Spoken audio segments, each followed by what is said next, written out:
I'm going to introduce Lee in a second, and this is going to be a very interesting topic about the watershed. And in full disclosure, I serve on the board of directors for the Iowa Natural Heritage Foundation, and very thrilled about the great work you're doing here in Jefferson County. So let's give a warm welcome to Lee. Take it over. Thank you. Now, at this point, it will be helpful if I get my notes out. So I established a business back in 2009 and had a part-time job when I did that, which was a good idea. But since then, I've had some pretty good success doing nature-based restoration work, and have had a number of clients that have done some great work on their land, and I was happy to assist them with that work. And so I have that background. I am also a jack of all trades and PhD of one, and you're going to hear from that PhD today. That happens to be in sociocultural anthropology from University of Minnesota, Twin Cities. So let me launch right into this and not use up valuable time. I want to talk, first of all, not openly about watersheds, but about studies that were done in rural Mexico in the 1940s and 1950s by a colleague, elder colleague of mine, long since deceased, Eric Wolf. He studied peasant communities, and in particular, a couple of communities in rural Mexico. He had been trained in the political economists of the late 1700s and early 1800s. So if I rattle off the names of a couple of French physiocrats, Turgot and Quesnay, perhaps somebody in the room has heard those names or has heard of French physiocracy. Then if I move to the Brits, who were political economists, you've likely heard of Adam Smith, maybe David Ricardo, and almost certainly Karl Marx, who is part of that group, interestingly enough. So Wolf had that background in studying these communities. What he was interested in was the socioeconomics of these communities. So this isn't just economics as a field of study as we know it.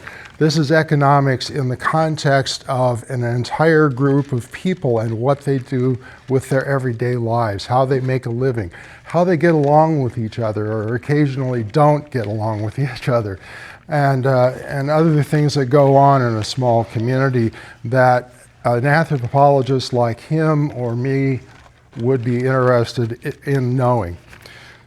So he using the earlier work of the physiocrats and the political economists, he defined 4 funds, F-U-N-D-S, as he called them, 4 funds.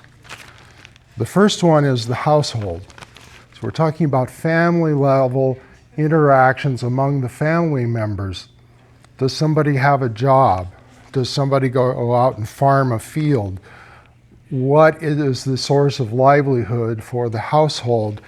And once the grain or the vegetables or the money is brought into the household, what happens to it within the household? Who is in charge of it? Who divvies it up? Who receives it, and what do they do with that money? So the household is not just money, it's also land that may be owned or may be rented, and I'll come back to that in a moment.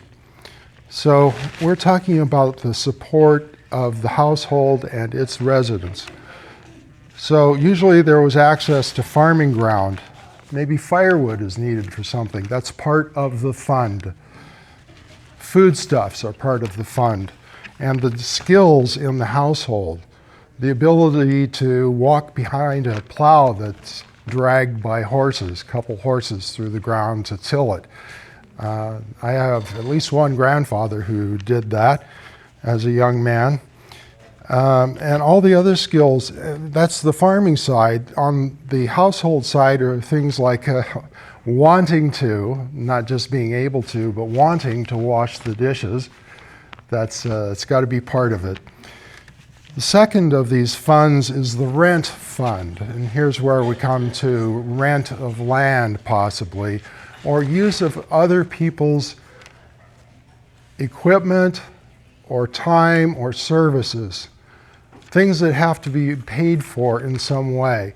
Not necessarily with money, but maybe an exchange of goods, like part of the harvest goes to that person in payment for a service that's needed in the household. So there could be loans of money. There are obligations that are based on relationships of various kinds, including extended family relationships or connections to the mayor of the village or to other significant leaders. Those are all part of the rent fund. And so what I'm trying to draw for you is a very holistic picture, right, of what these funds are. That was Wolf's view, not just narrowed on the fiscal side, but everything that was included. Ritual obligations. So there were three major ones in these small Catholic communities. One was the Day of the Dead celebration on October 31st. So there were preparations in baking bread, making small skulls out of sugar and water and maybe flavoring, and a lot of other things. Getting flowers, since this is a semi-tropical but fairly dry area, there are still flowers in bloom, making bouquets and other ornaments out of the flowers themselves. And then the exchange of services that goes along with that, all oriented to the local saint or saints in the parish, and of course to the Virgen de Guadalupe, which is the Latin American version of Saint Mary. So ritual obligations were very important in tying an entire community together within the bounds of Catholic practice, but also in disguise the leftovers, the remains of older traditional Maya, in this case, Maya practices. And the fourth fund, this is the one I really want to emphasize. The fourth fund is what Wolf called the savings fund. Now, the local people didn't call it that. The savings fund consisted of set-asides for future use in case of growth of a family. There's a bigger burden requirement for food, shelter, a young couple moving out on their own somewhere else in the village, a new house is needed. Seed saving, purposefully fallowing land so that in an emergency like a drought, you have good land somewhere that's a little wetter than the ordinary farmland and is likely to sustain a crop. And also in that savings fund are the memories of the old people who experienced things that no one in the younger generations have ever seen or thought about, but those memories can be called upon during certain events or crises as part of the savings that's invested in human understanding, knowledge, wisdom, and so forth. And then access to, but not use of, other resources like wood for fuel or whatever the fuel source is. And I want to really dwell on the point by saying part of the problem with Walton Lake is there's an inadequate savings fund for it. When the lake was put in, nobody foresaw dredging and that it would be horribly expensive. Or they said, well, We just built the lake. You're responsible for maintenance of it now. Well, you didn't think about dredging the lake. There is no savings fund. There is no capacity for that. What about just drawing it down as a form of management, as a second best, let's say, to dredging it to original depth? Again, where do the resources come from? What's the capacity, the human knowledge and understanding that goes along with it? Where is that savings fund? So what I want to urge you to think about is how to start creating the savings fund, not just for Walton Lake, but for every watershed in Jefferson County, and that's quite a few. Damage is happening to the soil. Damage has already happened and will continue to happen to our waterways and streams. Lots of things have happened. Where's the capacity, financial and otherwise? Where's that savings fund of experience and understanding to fix those problems? Does it exist? How do you go about creating it? Along with the other three funds, which I'm guessing exist here already, the households, the community exchanges, and the rituals that happen here. There's got to be a savings fund in some form. What will it look like? What are the needs that you cannot meet that are pressing, that need this kind of capacity, and how do you create the capacity to do that? So having mentioned Walton Lake, let me move on to the watershed theme. So here's Fairfield. The light blue lines are the outlines of small watersheds in Jefferson County. These are called Huck 12 watersheds. A Huck 2 watershed is a huge scale, and the Huck 2, for example, here would be the Mississippi-Missouri drainage, okay? So then a Huck 8 would be, say, a segment of the Skunk River, not the entire one. That would probably be a Huck 10 or so. So the higher the number, the smaller the watershed scale we're talking about. These are all Huck 12 watersheds. So Crow Creek figures prominently in the town, but there's Church Creek here and Cedar Creek, the Big Branch portion of it, and Little Creek, Lick Creek, Troy Creek, Wolf Creek, Brush, South Walnut, North Walnut, Coon, and so on. Now I've outlined the catchment area for Walton Lake there, which is about 1,368 acres in size, based on my own mapping, and it disagrees slightly with the Crow Creek mapping because I think the divides are elsewhere.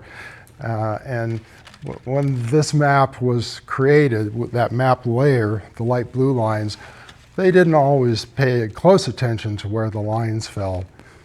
So I did a more detailed mapping of that. So the solution to Walton Lake lies in that entire catchment area, the divide, the high ground that surrounds it. That includes a lot of cropland and waterways and some woodlands. Is it possible to create the capacity in that entire catchment area to begin to solve the problems of Walton Lake? On a bigger scale, Crow Creek itself is a severely eroded creek, especially in the upper portion, which is steeper in slope. That's typical for a stream, whether it's in the Midwest or in the mountains. It starts out very steep, and then it gradually eases out, and then it hits the valley floor and becomes almost flat. So that's just typical. Crow Creek has some severe erosion, but it also has some great opportunities to create wetlands and other features to stop and slow water and reduce that erosion power. And some of those could even be agricultural solutions in the way that the productive ground is handled. So I just want to touch on that briefly to say the Crow Creek has answers. Where is the capacity? Where is the savings fund for it?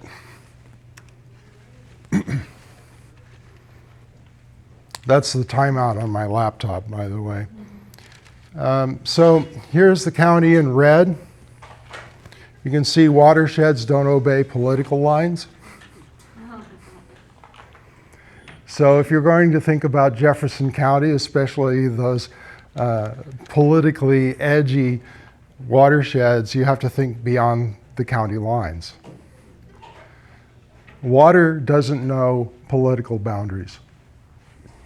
Water doesn't even respect property boundaries. The next map I want to show is the East Branch of Walton Lake.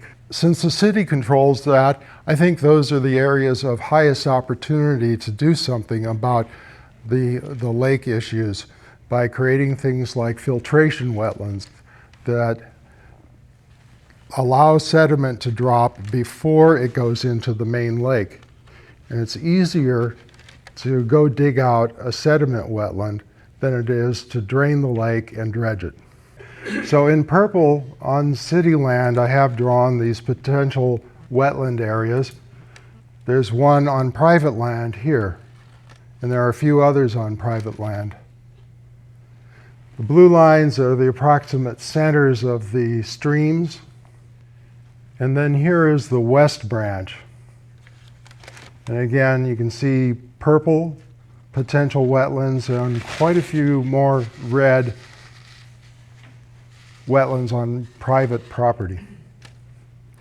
Now take this and expand it to all of the watersheds in the county and think about, well, where could we put wetlands everywhere in the county that would help solve water erosion problems? They would slow down and hold water in place or near where it fell. They could be biodiversity points if they're planted with native vegetation. And then you get the return of wildlife. Okay? And lots of other benefits. By catching the sediment, you're also catching some of the chemicals that run off. And Bob told me that once upon a time, Walton Lake was a water source for the community and still acts as a backup. You would have cleaner water in the lake from the get-go in that emergency setting. So back to Eric Wolf. Walton Lake is part of the city's water savings fund. Okay? So it needs to be treated well so that it maintains its quality or improves its quality. Again, showing combinations of private and public wetlands. This is the Fairfield Loop Trail along here, just for context. I'm sorry, red and purple. Red is private land. Potential wetlands. On private land. Purple is potential wetlands on public, city-owned, namely. And so to help me summarize, you're saying that if we create a filtration system, just like in our kitchen, there'll be less sediment in Walton Lake over time, less need to dredge it over time, more potential for us to use it as drinking water again in the future, thus a savings fund. Yes, Okay, absolutely. What's the average size of the wetlands that you have drawn there? So that's based on the contours of the land. So I did not put in the contour layer. I should have for these close-ups. Generally, these would be maximum 3 feet deep. And the design of the dam itself is crucial because You don't want to use excessive amounts of rock, and you don't want to use metal piping. So these are going to be fairly shallow. And the design of the berm is such that you use plants on the dam to maintain the soil stability. The spillway itself, and there is a spillway in these designs, the spillway itself allows the water to go over, but without causing erosive damage on the spillway and downstream. And the more of them, the merrier. If you build 5 of these around Walton Lake, you're not going to do much good. If you build 20 of them, you might see a noticeable effect. Right, and the natural question would be, well, how much land would you want me as a landowner to put in to one or more of these, just size-wise? Yeah, so I think there's a way to work this out so you retain ownership of the land. That would be the first thing I'd say. And second of all, most of these you see are located in existing waterways. That has some agency things to work out, obviously. NRCS is going to kind of balk for a while at it. But there is such a thing as wetland CRP, maybe in the future. The third thing is that these wetlands will raise the water table a little bit, so the best thing is in that higher water table area to build a wet prairie buffer around them that helps to protect the wetland itself and also traps a little bit of the sediment out of the water. So the commitment here on this particular piece of land might be 2¼ acres roughly here. On this side, we're looking about 1½ to 2 acres on the map. So these are just little tiny chunks of land here and there. And for their size, they do a lot of good. I mean, what the reality is you're trapping the silt upstream in these little red zones. Eventually, that wetland will, of course, be silted in. Based on flows, can you pretty much estimate to the landowner, say, okay, every 5 years, you're going to have to come here and dredge it out, or there's an agreement with the city or another public entity to cost share or pay for all of it, since this is a public benefit, right, for the lake, at least for water quality and related things. And so I don't think the landowner should bear all of the cost of cleaning these out. As to the specific period of time, it's going to be a few years, yes. But given the unpredictability of rainfall, it's a little hard to say how many years it is. you're going to have, just like you have in the lake right now, eventually you're going to have a maintenance project. Yes, that's predictable. So then you go back to the savings fund idea. Prepare for that. Which of your contractors with an excavator and a skid loader are going to know how to do this? Who will the consultants be? And getting access to private property especially, there has to be an agreement in place that every so often an unknown number of years, between say 5 and 10 years, we need to come in and do this, preferably when the crops are out. You went up at the same time. I'll start on my left. Are there tax incentives for the landowner to sort of hand over portions of land that they can't essentially grow on towards the wetland? So there's where I'd begin discussions with an organization like the Iowa Natural Heritage Foundation. There are 2 ways they work in general. One is to buy land, and the other is to create an easement. The easement would allow the current owner to retain ownership, but the access would be granted for the maintenance work. Yeah. So I just happened to learn on Monday at an event here in town. There is a WRE, Wetland Resource Easement Program, where the government can buy easement to that piece of property on your property.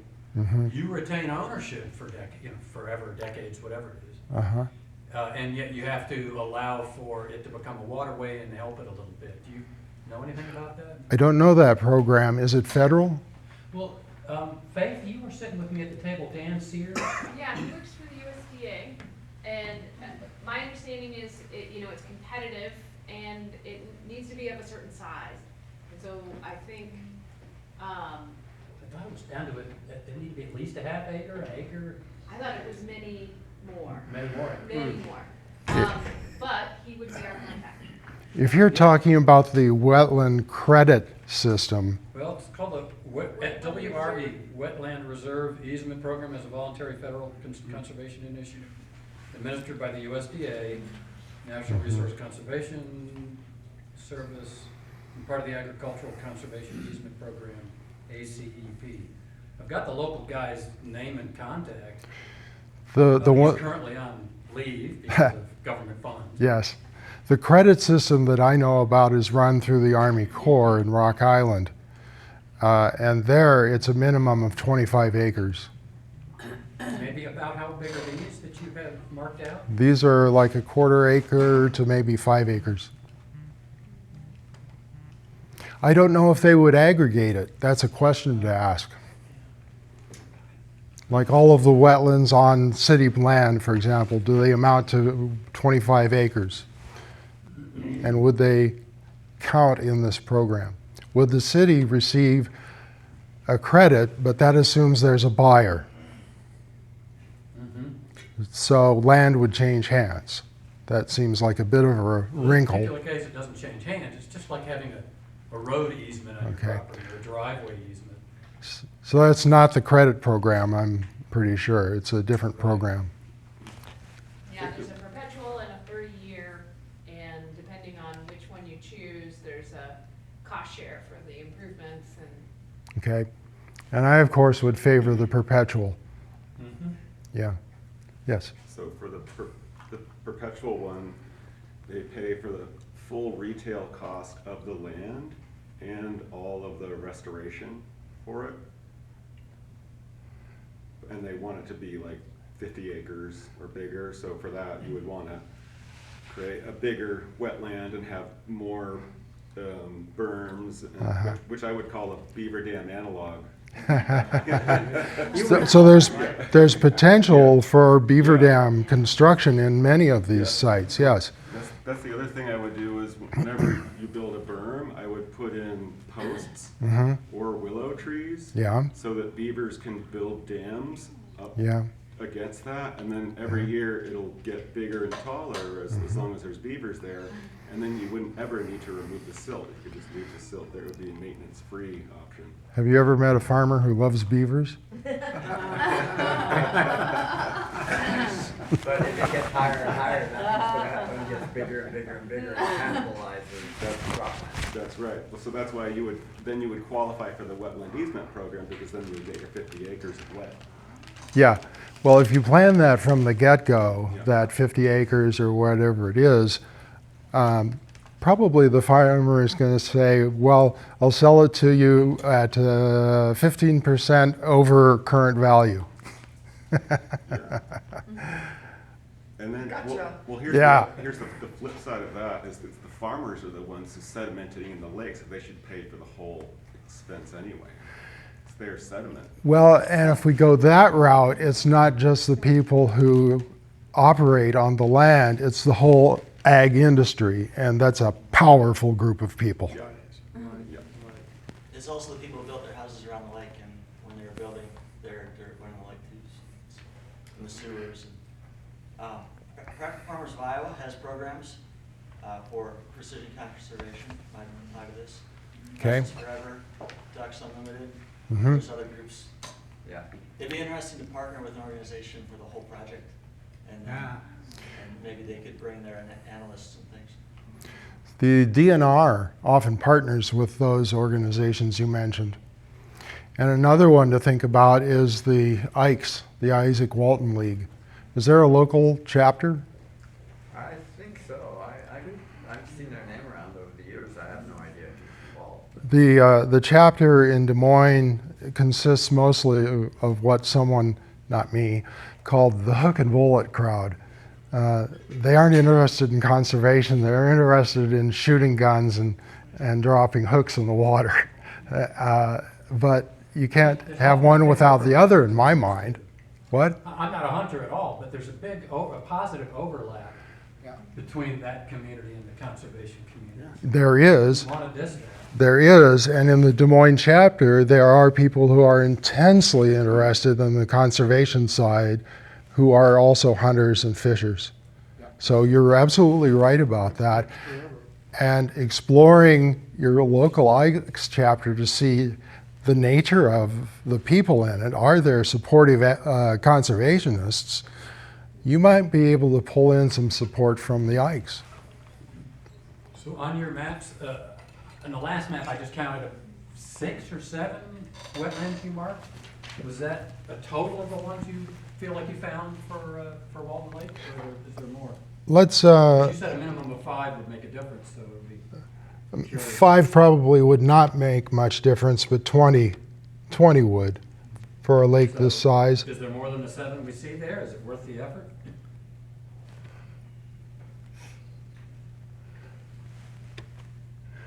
Yeah, I should have produced another map. Actually, I can bring it up with the software. So I'll do that. And is your minimum of 20 specifically related to the volume of Walton Lake, or just in general? The 20, so along with that, I'd want to do each little wetlands watershed to see what the area of it is and its rainfall catch on an annual average basis, how much water is flowing through and into that little wetland. The bigger the wetland in general, the more water it's going to have. But I'd want to do some calculating along those lines to determine how much water these things are going to catch. And that gives you some general ballpark idea of the amount of sediment and the amount of chemicals that are going to be caught as well.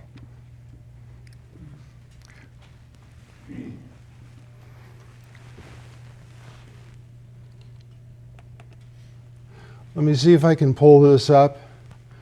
This is my GIS software. I am not rich enough to afford Esri products, if you're familiar with those, so I use a free one called QGIS that is updated every so often, and it comes out of Europe.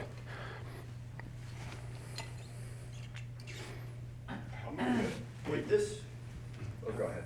How many acres of farmland would you estimate are in that watershed? I'm thinking maybe 100 or 2. No, that green outline was 16 acres. In the Walton water, yeah, but most of that's like houses. It looks to me, just glancing at this, it's more than half. So we're talking about 800 to 900 acres. Yeah.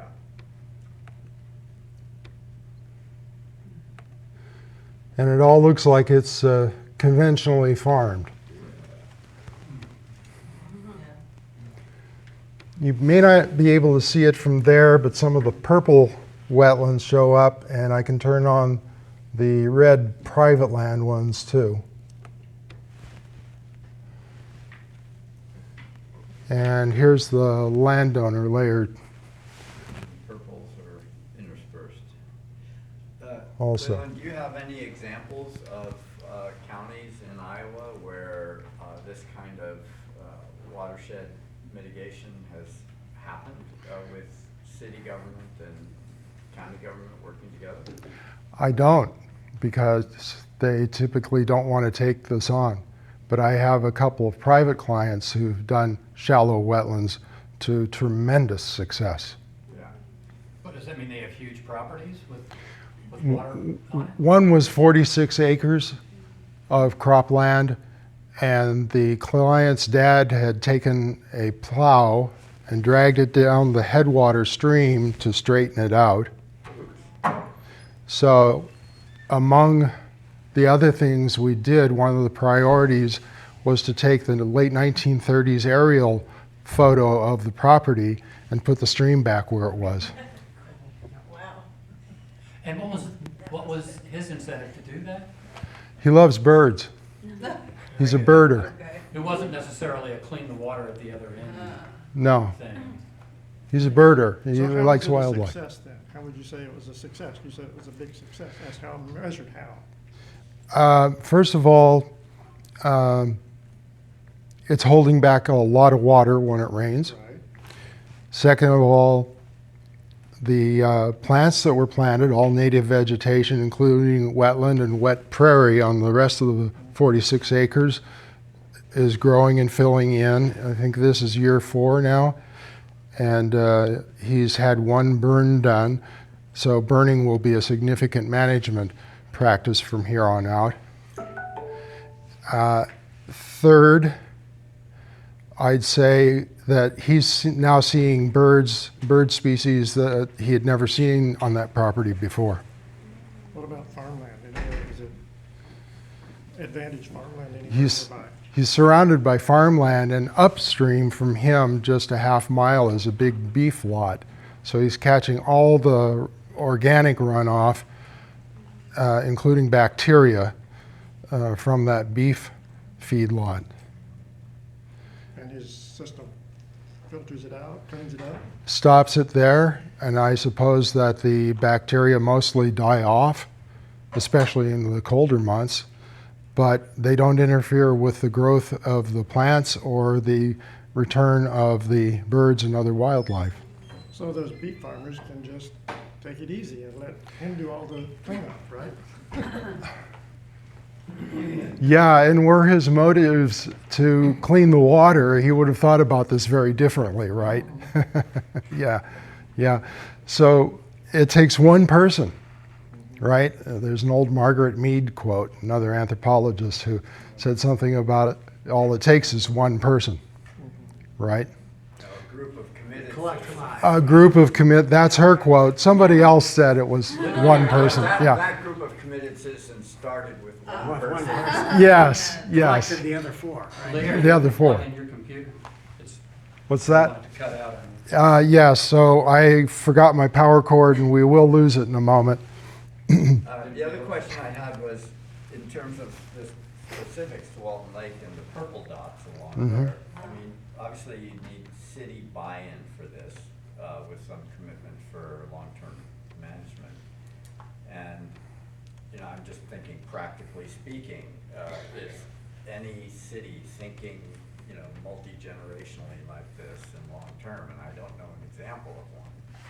And given watching Fairfield's city council to date on this Walton Lake issue, I have a hard time imagining. But we're gonna have some really good people coming up on the city council. Yeah, right, Bob. That's what I hear. Yeah, that's right. That's what I hear. And so again, I guess there is no example that you have where we could show, because, you know, we're Yeah. all monkey see, monkey do. So if we could say, here's how another community did it to create success. One of the problems, just to talk about cities and counties and stuff like that, is anytime a project comes up, they run to an engineering firm.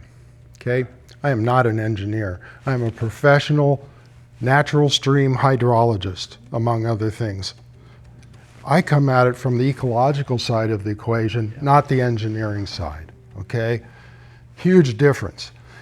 So for a city to do something like this, an ecologist has to sit at the table from the very beginning alongside the engineers with equal say-so. There's another obstacle to overcome, right? It just doesn't happen enough. Well, that's one of the reasons why you're here, to start a conversation. Lee, isn't what the people in Okoboji, what they did, a really interesting example of, as I understand it from David Thorson, who was here. David was here, what, 7, 8 years ago? And they were, Okoboji, the whole area was faced with losing their $300 million tourist industry. About 17,000 people in the area. And this is where the political divides disappeared. Can people online hear you, Bob? Oh, okay. No, because you don't have a mic. I don't have a mic, yeah, so anyway. No, don't take that off. Yeah, what happened is that they found a way of taxing themselves, creating the means, creating the savings. Thank you.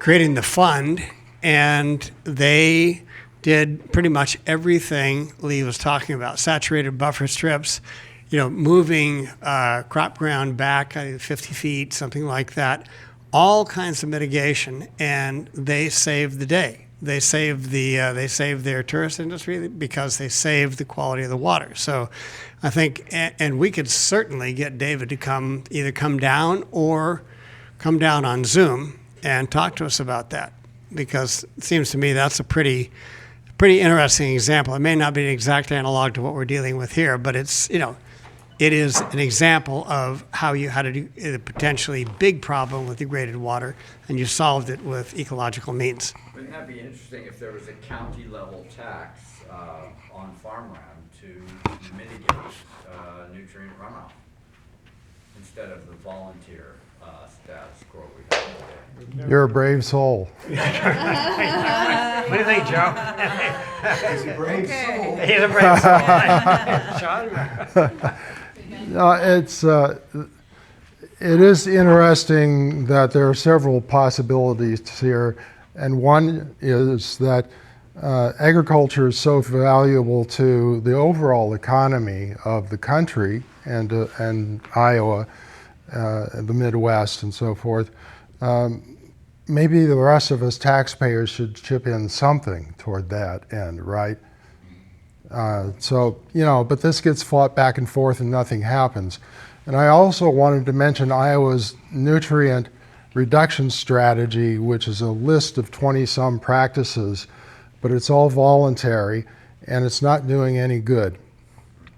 Just flat out not doing any good because not enough farmers are adopting it, for one thing. And for another, at risk of maybe offending some people here, there's way too much field tile going in these days.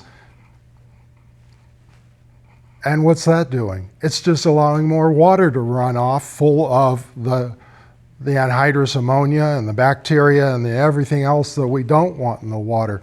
So any gains on the nutrient reduction strategy and adoption of those practices are far canceled out by all the many hundreds of miles of new drainage tile being put in on the landscape. Yeah, so I still didn't see 20 potential wetland catchment areas. So are we wasting our time with this specific issue? First of all, I did this using Google Maps, okay? There's nothing like a set of eyes on the landscape to say, well, there's another one that I didn't see on Google Maps. So you've begun, and you're saying more study is needed, and there's probably enough. Your experience says there's probably enough. Yes. And might it extend beyond the city's borders? Oh, yes. So there's more coordination. It sounds like what everybody's saying, there are different organizations that work on this. There are government organizations, which means our taxes pay for, Yes. like this easement program, that it's a possibility. It's just eyes need to be on it. And another thing to think about is that you saw a little tiny pocket that was red or purple, but there was only one. If you go up that same waterway and build 2 or 3 or 4 of these, you easily meet your 20. Easily. Here we go. Got another question over here. It's not a question, it's data infill. I was late coming in because River to River was interviewing a guy on the Iowa waterways today. And the statement was, Iowa's large rivers, now you help me with the units here. Was it 20 parts per liter of nitrates? I'm not sure if it's parts per million. Okay, well, let's say, here's the units. The large Iowa waterways are 20 parts per million. The EPA standard is that it should be less than 10, and many health studies say it should be less than 5. Yes. And this drain tile you're describing is measuring 40 parts per million coming off fields. On the assumption and- it gets diluted downstream. Correct. And by the time it ends up in the Gulf, Iowa has contributed 30% to the dead zone in the Gulf of Mexico. And again, going up to the federal level, where is the commitment to accountability here, and how can we go from a dysfunctional voluntary standard that everybody knows is just a wink and a prayer to something that actually gets the job done? It didn't work in the past, and it sure isn't going to work now. Except for Des Moines Waterworks. The cost of Des Moines Waterworks to get it under 10 is crushing, that tax base. And at a certain point, partisanship goes out the window if we're not, meeting our health standards. Yeah, and interestingly enough, a major player in the Iowa agricultural scene has a lot of members, but about half of them are urban dwellers. Half of them are. Urban dwellers.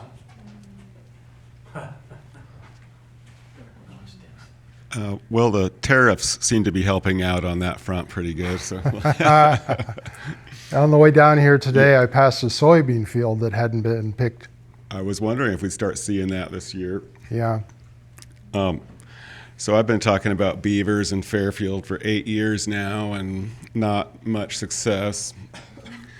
But this month, I found this grant where it's a water infrastructure grant, and so I started looking into the wells in Fairfield, and we have 3 wells. One of them, well 7, is dropping a lot faster than people expected. So it's dropping 7.5 feet a year on average, and at a polynomial curve rate. So it's going to be at 500 feet deep, tier 3 warning in about 7 or 10 years.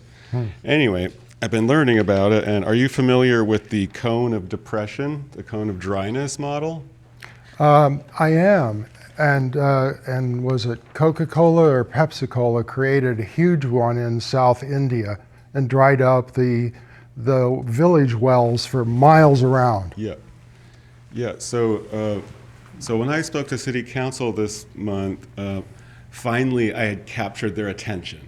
They were like, oh, God, like this could be huge. What are we going to do? Switch back to pond water? The town would have a fit. So that captured their attention really well.